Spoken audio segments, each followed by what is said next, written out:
You've talked to special counsel Jack Smith's team. Your sense of how interested they were in these so-called fake electors? I think a lot of the fake elector schemes were well known and well in the public. And so that's sort of part of what has been talked about over and over, both at the federal and state level.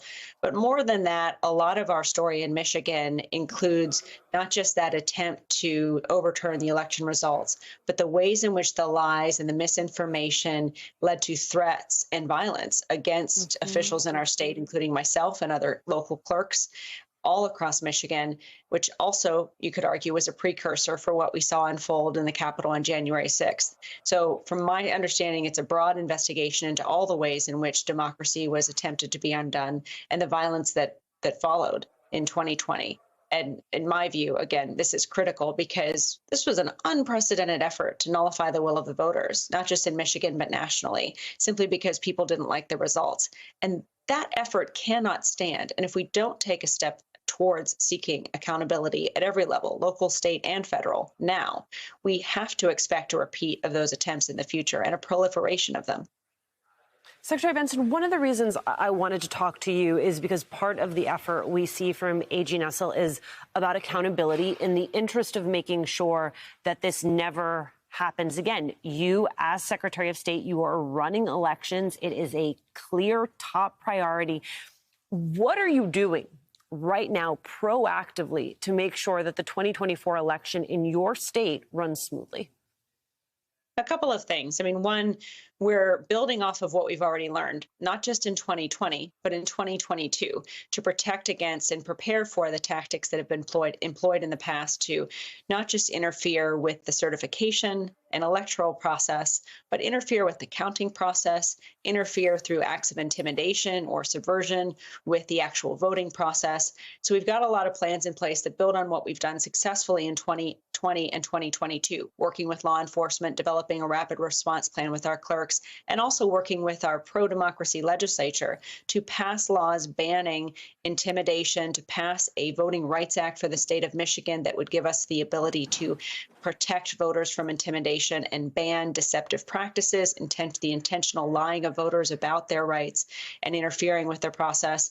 And so a lot of policies are going to be put in place in advance of 24 as well. And then on top of that, I know that we can do everything we can to shore up our security in Michigan, but that may just then lead folks to go to other states like Wisconsin or Pennsylvania to try to undermine their efforts. So everything we're doing, we're also coordinating with Wisconsin, with officials in Pennsylvania, with allies in Arizona and Nevada, knowing that those threats could hit any of us, and we've all got to be working together to protect against them. I also want to ask you about a story in the New Yorker this week, which really dives into how Governor Gretchen Whitmer has helped turn Michigan, once a purple state, more blue in the last few years. Your sense of the lessons that Democrats in other states should take from what is happening in Michigan, how much of that playbook is applicable elsewhere?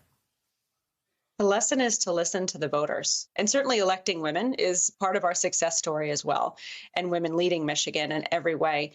But really, what has happened in Michigan and what has led to these incredible pro-democracy successes has been the fact that voters have been voting in higher numbers than ever before.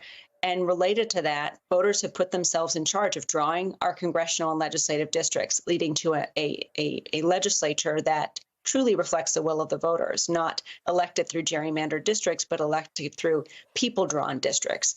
We've also expanded democracy in our state over the last several years, from early voting to no reason absentee voting, all through voter-driven initiatives. That has then generated the type of responsive, reflective, inclusive government and governing that you're seeing come from all of us, but we're doing it part and parcel with the voters in our state who have stood up to demand these changes, not to mention amending our state constitution in 22 through a voter amendment to instill and enshrine reproductive freedom in our Constitution as well for all of our citizens. So the success story in Michigan, yes, we're proud to be a part of it as the women from Michigan. It really is about the voters stepping up and being empowered throughout our state.